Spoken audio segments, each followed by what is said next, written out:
Then, movement caught his eye. John Delgado was approaching, careful, reverent, like a priest approaching a sacred altar. He knelt beside Sariel's corpse, whispering a low incantation. "Rise!" The word echoed like thunder in the silence. A swirl of eerie purple light engulfed the corpse. The air vibrated with supernatural energy. A moment later, something stirred. Woo! From the center of the light, a translucent form emerged. Sariel's soul. The once divine being now hovered in silence, its eyes vacant, devoid of its former brilliance.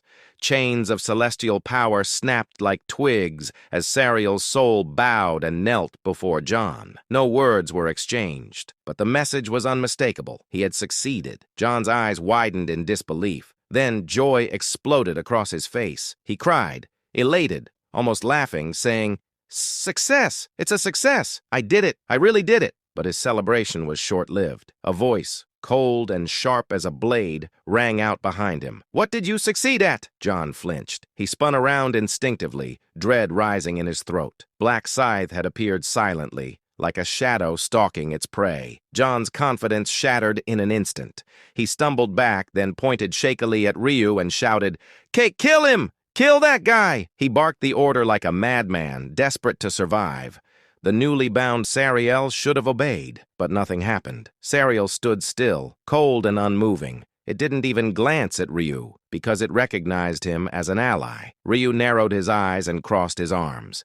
His smirk was wicked and full of contempt. He said, stepping closer, "You seem to have forgotten. The party hasn't been disbanded yet." John's lips quivered and said, "Ah," but Ryu's voice dripped with venom.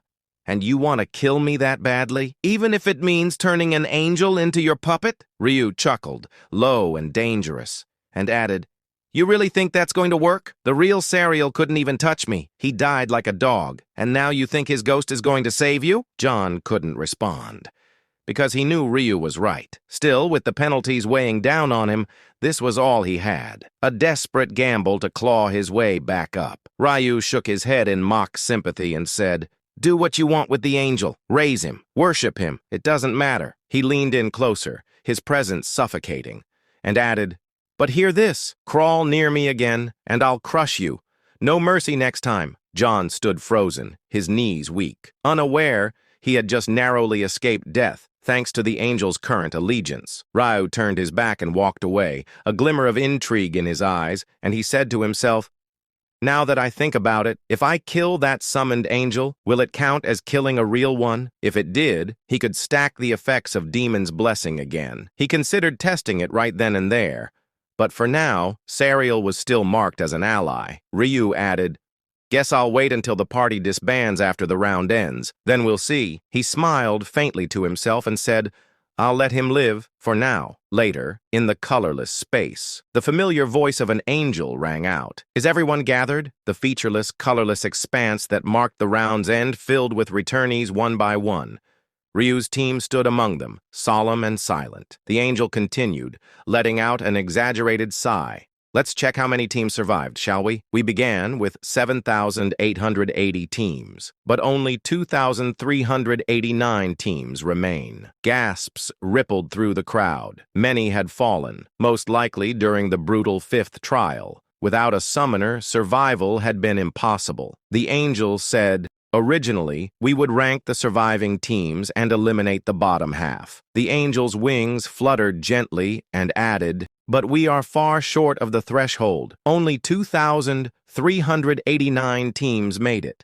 We required at least 3,940. The players exchanged uneasy glances. This was unprecedented. Then the angel continued, "Due to the shortfall, all 2,389 teams will survive. The total number of survivors stands at 9,994. The angel added, "Now then, let's tally the individual rankings. The criteria should become clear." The air shimmered. A translucent window of light appeared before them. 12th round results. Integrated area CAEA-001. First, Black Scythe, level 91 Reaper, 200 kills. Second, Dark Knight, level 60 Dark Knight, 100 kills. Third, Aged Man No Gay, LV 60 Black Mage, 100 kills. Ranking criteria, number of monster kills. Someone blurted out in disbelief, inquiring, "Monster kills?" Another groaned. "The golems from the second and third trials. Then supporters were never going to win." Murmurs of regret spread like wildfire. Another said, "Oh no, if I'd just killed 10 more." The angel's voice cut through their complaints, and she said, "In the case of ties, priority was given based on speed. Now, on to the rewards." Before Ryu, a golden message floated. "Congratulations, you are the top player in this region. Rank, first, Black Scythe. Reward, Rune Bundle. Reward, Special Reward, Selection Box." He sighed, though a smirk tugged at the corner of his mouth, and he said under his breath, "Winning first place again. It's getting a little boring." But deep down, he knew it was his rightful reward. He opened the Rune Bundle first. "You have obtained the Rune of Gale. Effect, attack speed and movement speed plus 100%. Rune has been automatically engraved," he murmured, impressed despite himself. "Nice. Very nice." His already blinding speed would now be doubled, a monstrous increase. But even as he absorbed his reward, his mind drifted elsewhere, and he said, "Michael." The name of the archangel ranked first echoed in his mind. He had only felt a glimpse of the power that being possessed. He wasn't sure how their strength compared now. Ryu added, "I need to keep pushing forward, just in case he descends into the real world." The thought sobered him. If Michael appeared in reality, even Ryu might not be able to protect what mattered most. His eyes narrowed, and he said, "I won't let anything happen to my brother." Without hesitation, he activated the special reward selection box. Choose one of the following special rewards: EXP buff, double EXP for 13th round. Mercenary guild rank up. Information about the 13th round. Ryu's voice was firm, saying, "The choice is obvious." He was holding back on leveling up intentionally, so EXP was worthless. And information? He could survive without it. But the guild rank, he said, "With one more rank, I'll finally get the chance to hunt dragons." He chose option 2. Then a message appeared. "Your mercenary guild rank has increased from expert to veteran. You are one step closer to unlocking dragon hunts." The message brought a fierce gleam to his eyes. He was almost there, just one step away. The message of the end appeared. Round 12, complete. Unified area, CAEA-001. Plus survivors, 9,994. Soon, your soul will return to your dimensional body. Round 13 begins at midnight, January 1st, 2023. Congratulations on surviving. Ryu closed his eyes as light engulfed him. Ma Kyung-rok rose from the bed, the crisp white sheets rustling beneath him as he sat upright. A smug, self-satisfied smile crept across his face. Quiet, subtle, but unmistakable. He murmured to himself, a deep exhale escaping his lips. "I'm glad. This time, I finally earned a ranking reward." The clock on the wall blinked 5 a.m. in red, ominous digits. But there was no way he could go back to sleep. His mind was far too active, pulsing with leftover adrenaline and tension from the trials. With slow, deliberate movements, he stepped into the hotel suite's small kitchenette, pulled out a bottle of whiskey, and poured himself a glass. 2 fingers, neat over ice. He muttered bitterly, "Last round, I thought I was done for." His reflection in the glass, disheveled hair, dark shadows under his eyes, the amber drink glinting in his hand, stared back at him like a stranger. In the 11th round, even the majestic Han River view had seemed suffocating. He'd sat at this same window helpless, staring out as if the answers were buried in the rippling waters. But not this time. He whispered, saying, 0 points. I thought I'd fall behind, but I held on. The prophet's cryptic voice echoed in his mind. The individual ranking will depend on the number of monsters slain. Go solo and slay as many golems as you can. And he had. Alone, with no backup, he'd carved his way through the second trial, slaying all 100 monsters. He clenched his fist, recalling the desperate flurry of spells, the sweat-soaked grip of his sword. It had all paid off. Second place. Almost first, but not quite. He gritted his teeth and said, "Still couldn't beat him. That bastard, Black Scythe." His lip curled in frustration. A melee dealer, no less. How the hell did a close-range fighter manage to kill 200 monsters solo? Magic? Maybe. Or some hidden weapon? A bow, perhaps? Kyung-rok shook his head and said, "No, it wouldn't matter even if he had a wooden stick. The man was a monster in human form. In Black Scythe's hands, even the weakest gear became lethal. That truth stung more than the liquor burning down his throat. He sighed again, his bitterness sinking deeper. Memories from earlier rounds resurfaced like bile, and he said to himself he could have partied with us, with me, Arin, and Sang Cheol, but he refused. Took only Minjuri with him. That decision had never sat right with him. He hadn't said anything aloud, but the rejection felt like a slap. Why Minjuri? Why not him? His eyes narrowed, swirling whiskey in his glass, ice clinking with each turn of his wrist. He said, his tone dark, "He's always with that buffer. Are they dating?"